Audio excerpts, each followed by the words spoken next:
Hey guys, this is Andrew from the Abstract Recording Studio. I'm going to be showing you today how to use Alchemy. Alchemy is really dope because you can get really complex with it. There's a lot of different ways to modulate sound, and it's just really complex, and you can go into great detail with it. Okay, so let's get into it. First, when you open it up, you'll see this Browse tab, and you can see different categories, subcategories, genres, timbres. What's really cool about these is that for every preset you choose, I'm using the default, but in this default preset, it has like several other sub presets. So that's the main preset. And by scrolling through these, you get a lot of different sounds, and you can see the parameters of each of these, and you can see how every one of these parameters you can swell into the other one. A cool thing to notice is that you can swap out these parameters with one another. So if I wanted to change this one with number 8, I'd go to swap current snapshot with number 8. Let's do that again. And now I just have a better way of creating different soundscapes. Just more tools to use that are really cool. Okay, so that was the Browse tab. Over here you have the Simple tab, which is the same sort of area that this was. And then we have the Advanced tab. And the Advanced tab, if I go to Global here, so I'm going to Global. This Advanced tab shows us 4 oscillators, filters, and mastering volume, tuning, these voices, modulation, LFOs, envelopes, sequences, and then you have that same view as before. And in this view, you also have more tabs. So you have an ARP tab for arpeggiations and an Effects tab. And one thing you should note is that some of these tabs have A, B, C, D. These affect those oscillators. So you can individually affect those oscillators by just going into one of these, change the parameters, and it'll do that for that oscillator. So you have that for the arpeggiator, you have that for even effects, so you can put like a reverb onto only like C, or a distortion, some distortion on an oscillator C. Over here you also have that same deal, where if you want oscillator A to be mono, you can change the voicing to only have one voice, etc., etc. You have all those for those. I mean, you have those parameters for all of these oscillators, or you can just change it for all of them. So now I'm going to give you a brief overview of what these oscillators look like. So I can quickly turn these oscillators on and off by just clicking on them like that. Under these, you can see the volume, semitones. You can tune it by whatever. Let me solo this. I'm going to click A to solo it.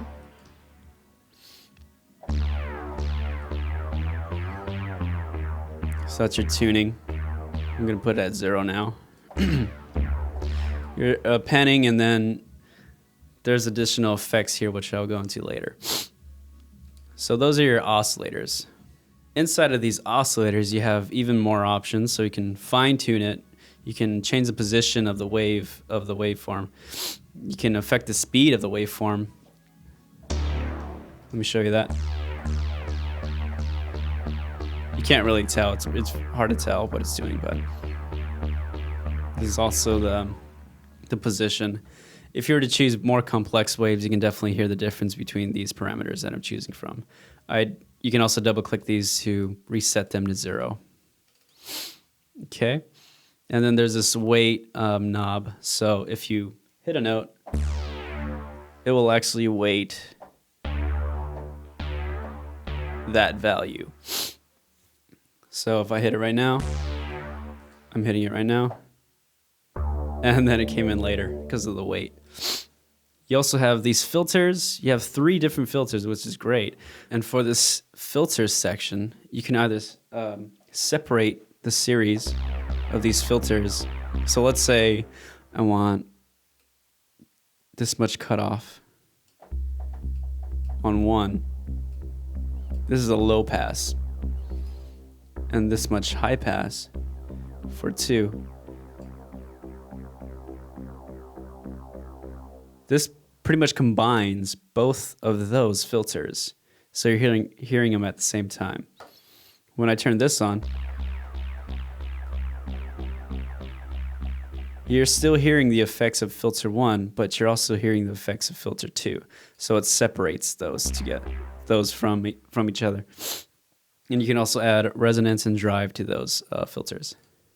I'm going to turn those off. Okay, and over here you have your additive element controls. So this is my saw wave. If I want to go to sine wave, you can see the sine here. And these are additional controls to affect that waveform. Just play around with those and see. That's the best kind of experience you can get with playing around with these. You might have to look further in depth or ask your mentor about those to fully understand what those do. This noise is basically not doing anything. I'm going to clear the modulation by right-clicking it and going clear. These orange, the orange circular nodes basically means that it's being modulated by something. So by clearing those, you'll have a clean slate for those. So now I'm hearing the white noise. You can change these and you'll see those. What's cool is that you can have both the noise and the regular oscillator on at the same time. I'm going to turn that off. I'm going to go to additive, and these will further modulate your sound. So by turning this on, this also turns. By turning this on, you also can enable these. Let me try doing that.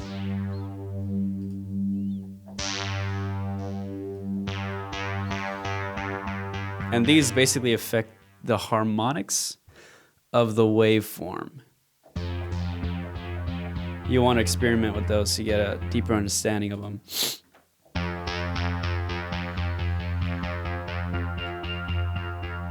It's enhancing the harmonics of the tone that's spitting through this. And you have completely 3 separate types of ways you can affect those harmonics, and other things like spread and pan.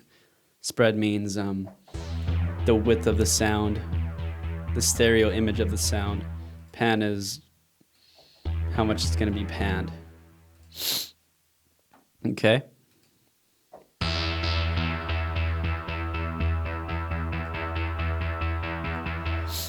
And by enabling that, you also get a formant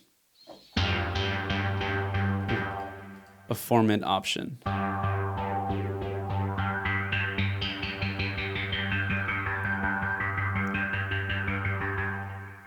So a lot of these have to do with the harmonics of the sound of the oscillator that's being played. You'll need to research that further and play around with that a lot in order to get the types of sounds, different types of sounds like that. But for now, I'm going to use these basic sine waves and stuff just to show you how this plugin works. Okay, so let me install that.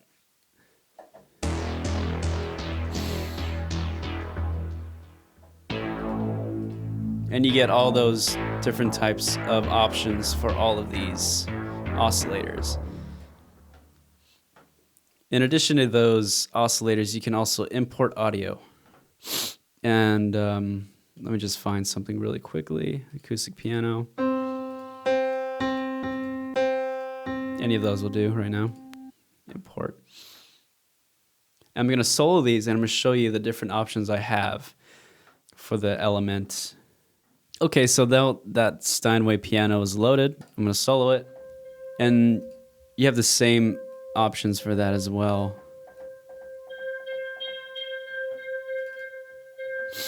Let me go into this even further and show you how this can be altered even further. By going into that edit menu, you'll see a bunch of extra parameters you can choose from. just play around with these and try to learn as much as you can what each of these do.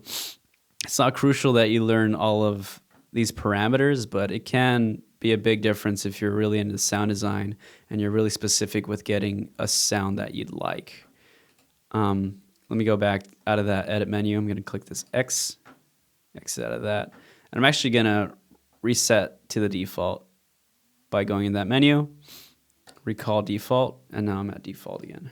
Now for the next section I want to show you, I'm going to exit out of this view. I'm going to show you all the envelope and the LFOs and everything in this area. Okay, so first of all, you have your LFOs. Pretty typical low frequency oscillator. So I'm going to put the LFO on the cutoff filter. So I'm going to click this filter. I want to get rid of everything besides the envelope. Actually, let's get rid of everything actually. I'm going to put the LFO 1 on it. You can change envelopes by going through these arrows, switch envelopes. So I'm using 1. And I can change the depth of this modulator. You can see that happening up here. So it's decreasing, and so it's going to change the value of the depth. And you have additional options over here. You can delay it.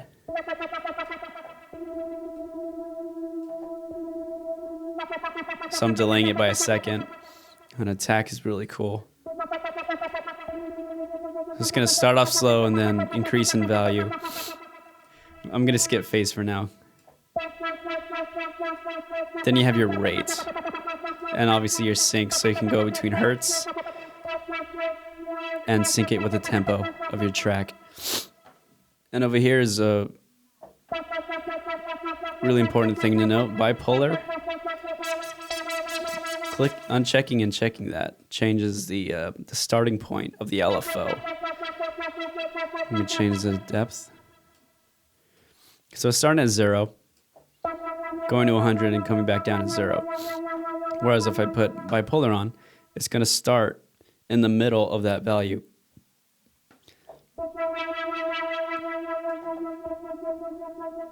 So it's starting at 50% of that rather at 0. See the difference? Okay. And then trigger is basically whenever I hit the note, it's going to start at 0. Whereas if I have it not triggered, it's just going to start where it last was, or it's just going to keep on modulating. Okay. And that's your LFO. You also have a bunch of really cool different LFO things you can choose from.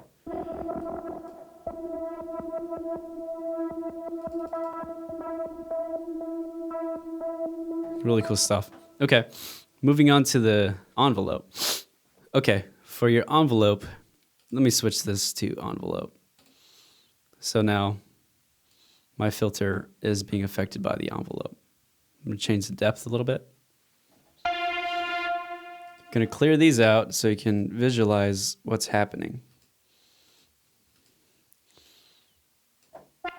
Just your typical envelope, except that you actually have a hold. So it's going to go through the attack envelope, hold it, and delay it until the decay comes in. So let's try that. Let's try this first. You can hear the attack going until the decay comes in, and then it's dropping down. Whereas if I have this hold on,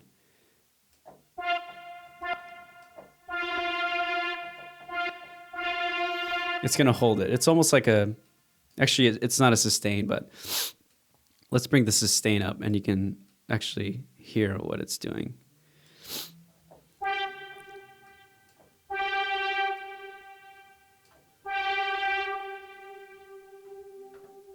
So it's going through the attack, holding it, decaying to the sustain level. And then if I want to do that want to affect it further, I can use the release. So even though I'm not sustaining the note anymore, it's still going through this the release envelope. Okay, and this multi-segment envelope is a lot like the last one, except you get an unlimited amount of nodes that you can use. So I'm going to show you that right now. Let me just edit this real quick. MSeg1.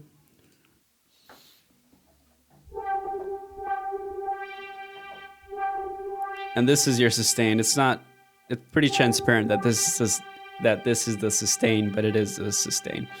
You can get really fancy with this. You also have an option to curve these nodes into the next one. And what's even cooler is that you have a loop option. So I'm going to do sync so you can visualize where these the values.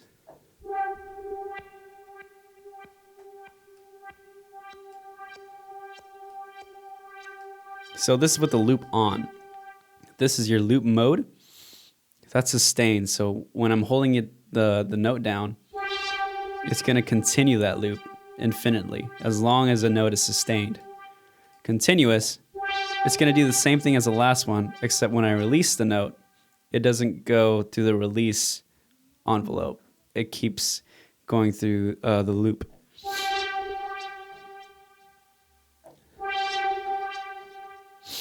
Okay. Forward and back is really cool. It's just like the release one, where when I release it, it's still going through that loop. But it's actually going forward and backward, which is really interesting. And it's also really unique with this plugin. Edit mode just allows you to shift these nodes in different ways. Okay. Trigger is the same as the LFO trigger.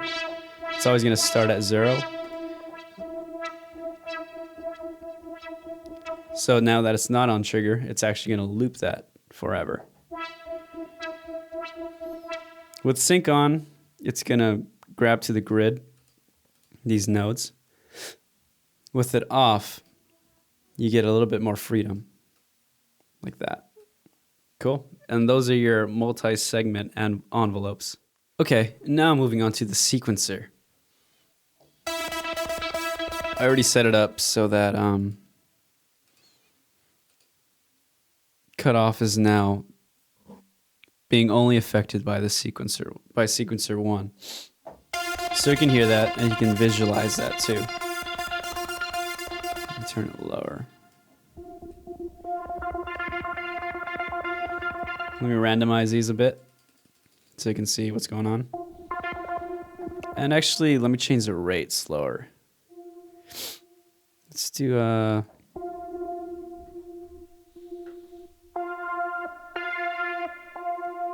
this is cool because you can really hear and see the gate.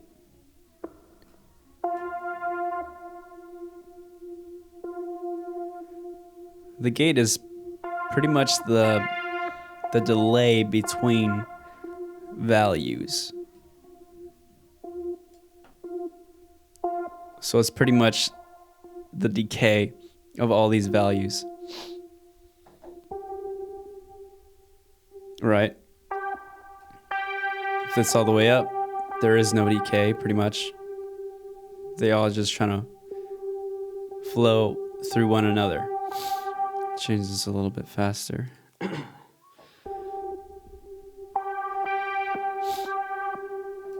going to change the attack, so now they kind of sweep into the next value.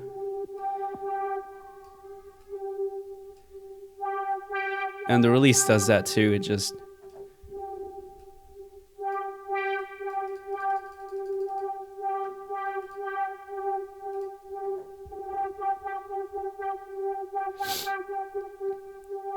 These blue nodes, one thing to note is that these blue nodes mean that this value is going to be combined with the next one.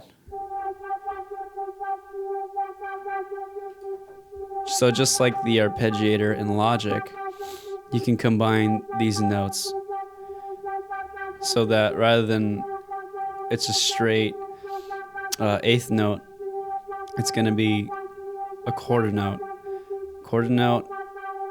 eighth, quarter note, so on and so on. If you change this, it'll be just one big long note, like that. Okay. Value snap means that you can just snap these to a specific value, so it'll subdivide the values. So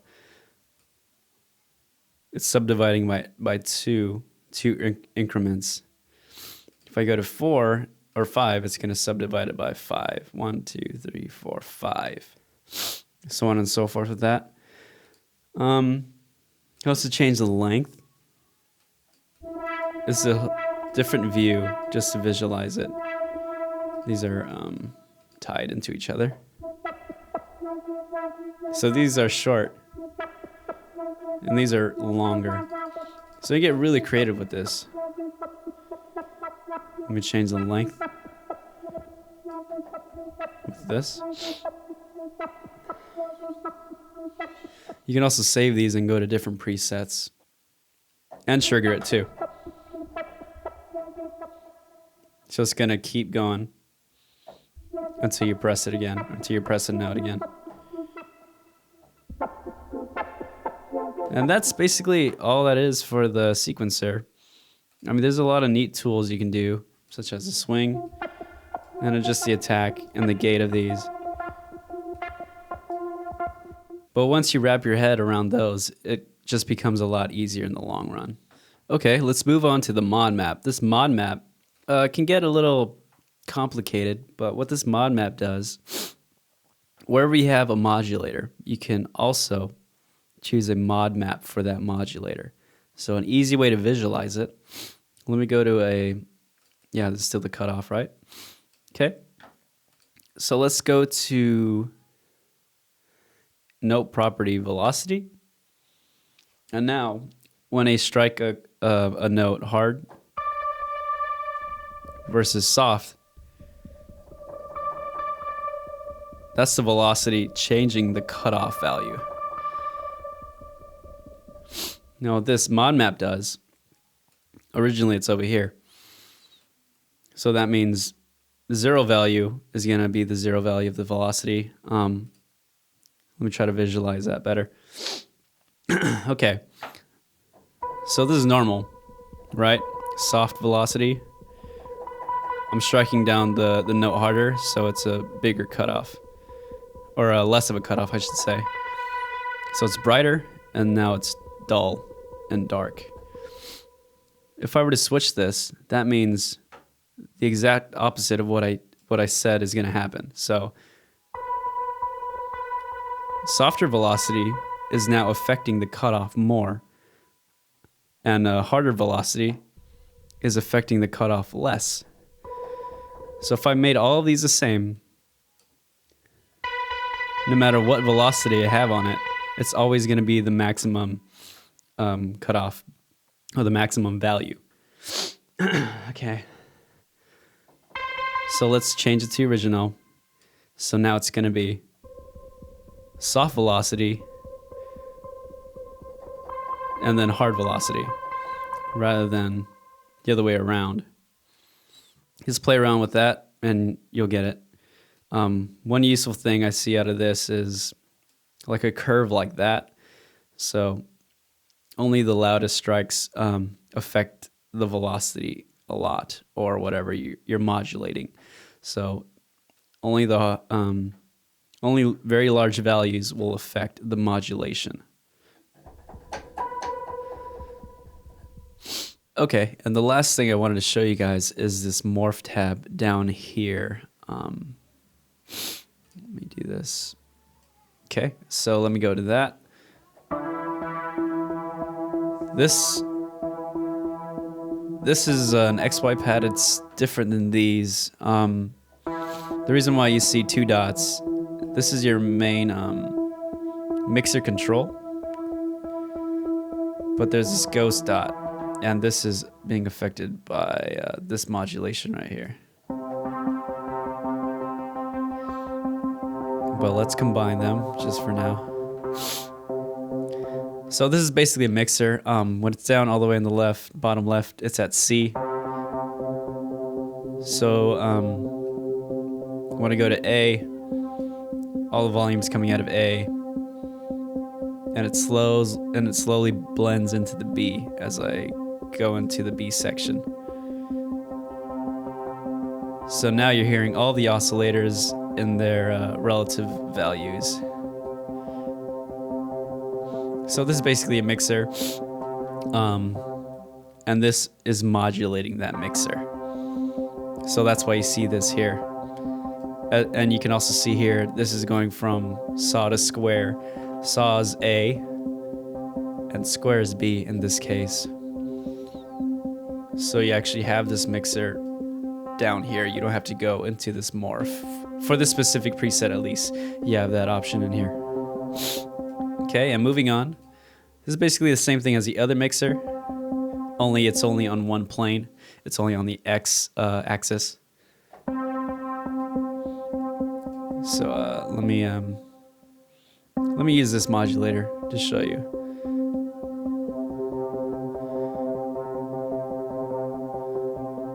See how it's going from C to D and then B. There is no extra axis, so you can only go from A to B and from B to C and from C to D. So that's the main difference between those two. There's one axis, but it's basically the same principle. It's just it's basically a mixer. Square wave, sine, triangle. Okay, here's where it gets a little bit more complicated. This is a lot like the same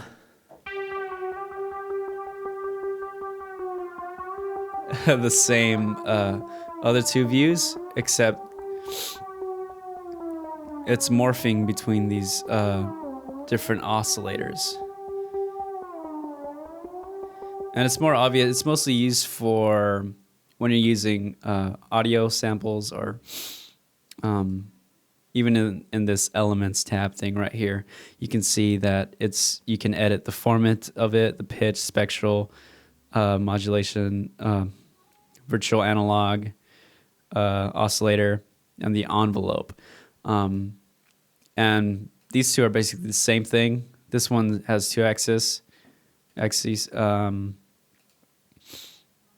And here you have, even for the control, you can go from A to B only, or from C to D only, or you can go from A to B to C to D. So let me try to show you. And you also get different parameters too. These won't affect those. Okay, so let's grab two audio files. It'll be obvious when they're different from each other. So now, going into my morph, I'm actually going to do this linear mode. So you're only hearing A and B. Let's see this.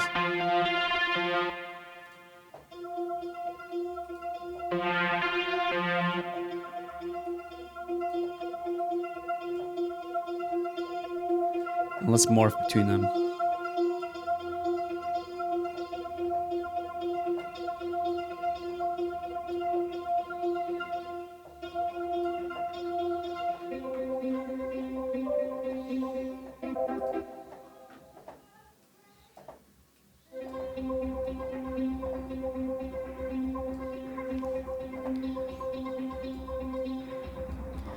You can hear it's hard to tell exactly what they're doing, but they're modulating all these parameters. If you go into here, with those imported audio files, you can see the format, and it's gonna change those. The pitch, the format, the envelope. So it's going to combine them. Oh. It's kind of like mixing it, but.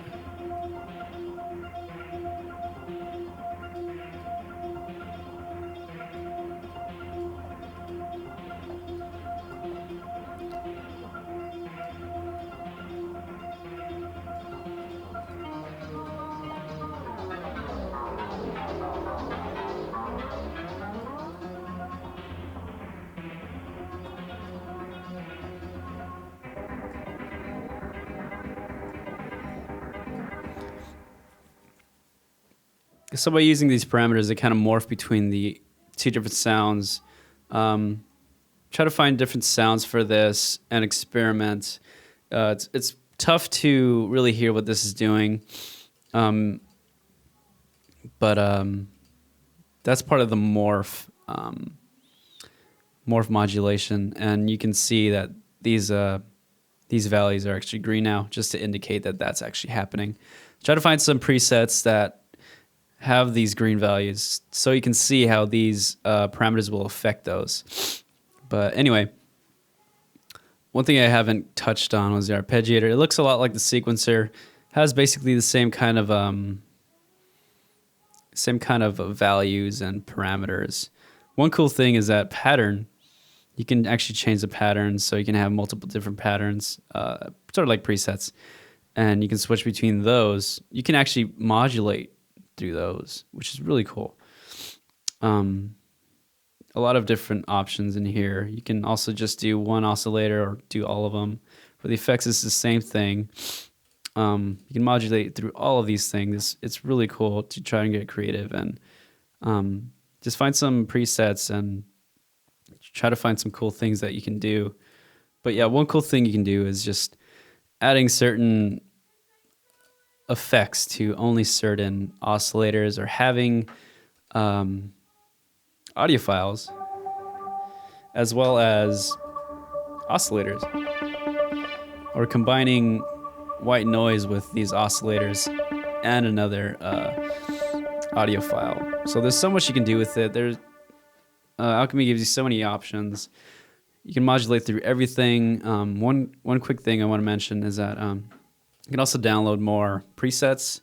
So in order to download more presets, you go to File, and then you can go to Sound Library, and then download all available sounds, and you should get 3,000 presets for this. And there's so many to choose from. I think the original only comes with like 300, but just go through these, try to find all the ways that the users or the creators of these presets, how they use modulation and what they're doing to modulate their sound, and like try to find interesting things to learn and go off these presets to try to learn things on your own. But yeah, just go through different samples and just try to learn how presets work. And by doing that, you can get really comfortable in Alchemy, and it's a really powerful tool, so you should definitely use it. Yeah, anyway, thanks guys for watching. I'll see you next time. Bye.